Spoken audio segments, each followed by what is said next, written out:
Good afternoon students, कैसे मजे में। स्टार्ट करें। पहले वाले वीडियो में हमने पास्ट सिंपल और पास्ट कंटिन्यूस किया था। अब हम कंटिन्यू करेंगे third category, that is past perfect category, and next fourth number past perfect continuous category.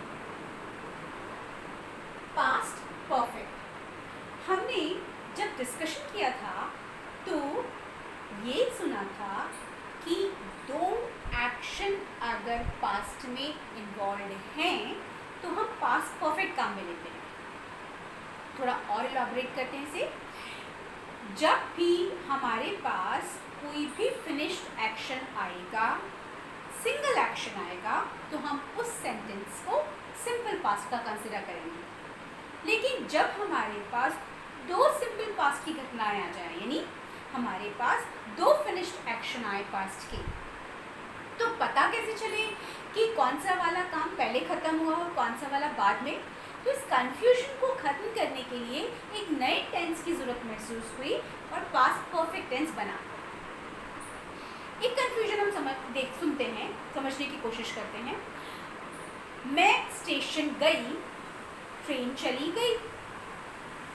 अब मैं क्योंकि जिस जगह जाने के लिए रवाना हुई थी मुझे वहाँ पहुँच जाना चाहिए था, क्योंकि मैं स्टेशन पे चली भी गई थी और ट्रेन भी चली गई, ट्रेन भी खराब नहीं हुई। लेकिन जब मैं बैग लेकर, अपना लगेज लेकर वापस घर लौट आती हूँ और मुझसे सवाल किया जाता है कि मैं गई क्यों नहीं, तो मैं क्या जवाब दूंगी? ट्रेन चली गई। तो सवाल क्या होगा नेक्स्ट? फिर ट्रेन चली गई तो तुम क्यों नहीं गई, तुम्हें तो चला जाना चाहिए। तो रिप्लाई क्या आएगा? ट्रेन चली गई। समझने वाला फिर नहीं समझेगा। अच्छा, तुम पहुंची थी कि नहीं पहुंची थी? तो रिप्लाई आएगा मैं स्टेशन पहुंच गई थी। अरे भाई, ट्रेन भी चली गई, तुम भी स्टेशन पहुंच गई, तो फिर डेस्टिनेशन तक क्यों नहीं पहुंची? तो ये दो पास्ट इवेंट जितनी बार भी सिंपल पास्ट में बोले जाएंगे, मैसेज क्लियर नहीं होगा। मैसेज को एग्जैक्टली क्लियर करने के लिए हमें सुनने वाले को ये समझाना होगा कि मेरे स्टेशन पहुंचने से पहले ट्रेन जा चुकी थी। इन्हीं दोनों काम के खत्म होने में कौन सा काम पहले खत्म हुआ, जब पास्ट परफेक्ट अप्लाई करके ये बता दिया जाएगा तो लिसनर को ये क्लियर हो जाएगा कि हमने क्या कहना चाहा था, हम क्यों स्टेशन पे पहुंच गए, उसके बावजूद भी ट्रेन में नहीं बैठ पाए। So the action which finishes earlier out of two past actions, there we apply past perfect tense, and the second one, other one, we apply simple past tense. Look here. So what is its use? Two past actions. That means it is must that we should have two past actions. Then only we will apply past perfect tense. One finished earlier. Where we will apply past perfect tense? जहाँ भी हमें पता चले कि दो past action में से इस वाले एक्शन को पहले फिनिश किया गया है, ये वाला एक्शन पहले खत्म हुआ, पहले परफॉर्म हुआ, there we will apply past perfect. Formula would be subject, had, third form of the verb and object.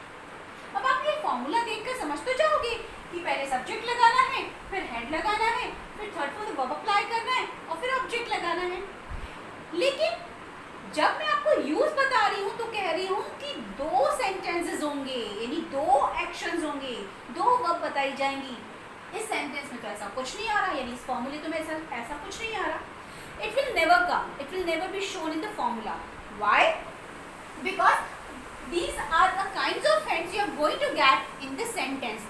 The formation of the structure is given to you only of the past perfect, not of other sentences which will come as a hint to you in that sentence connected to it. Okay, अब कुछ exception हर rule के साथ हैं। Similarly, past perfect tense में भी कुछ exceptions हैं। We cannot apply past perfect tense if two verbs are not given or two actions are not given in a sentence. लेकिन अगर सिंगल सेंटेंस में, सिंगल एक्शन वर्ब में भी हम पास्ट परफेक्ट टेंस अप्लाई कर सकते हैं तो उसके कुछ हिंट वर्ड्स होंगे। For example, if that sentence is before, already, till then, or up to this time. If these kinds of words are involved in the sentence, then there we can apply, even after having the single sentence, past perfect tense. So if single action is shown in the sentence, then the presence of the word before, already, till then, up to this time. If these words are involved in single sentence also, we can apply past perfect tense. Next we come to past perfect continuous category.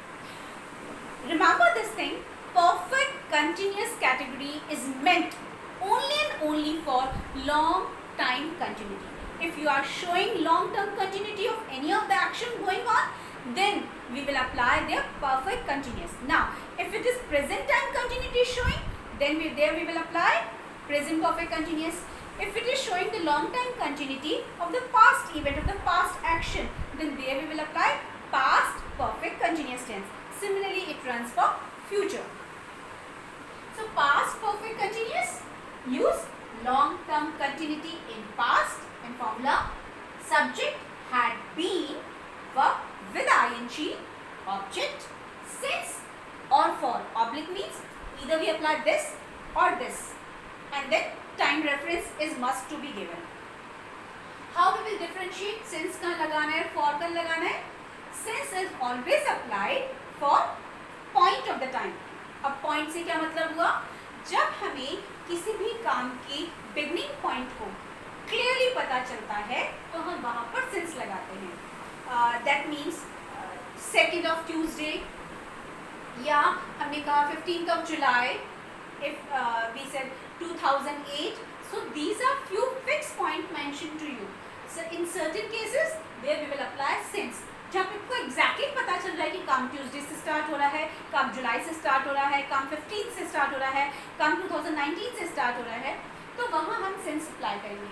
लेकिन जब हमें point ना पता चले, that means we don't know what from where the work is beginning, the date, the time, the event, then there we apply for. इस for का मतलब हुआ period से. If period is mentioned to you like 2 hours or 7 months or 16 years, now in this case you don't know from which point the work started and up to what point it is going to get finished. आपको क्यों लिखना पता है 16 साल? आपको क्यों लिखना पता है 7 महीना? You don't know from where that 7 month is beginning. So this is period, and where period is mentioned in the sentence, there you will apply for. The time reference is must. Now this is past perfect continuous tense. Today we have finished first two in first video, first two simple past and past continuous, and the next video, this one, we have gone through past perfect and past perfect continuous. Hope this is clear to you. If any doubts are there, please drop in the message so that can be sorted out of yours. Thank you.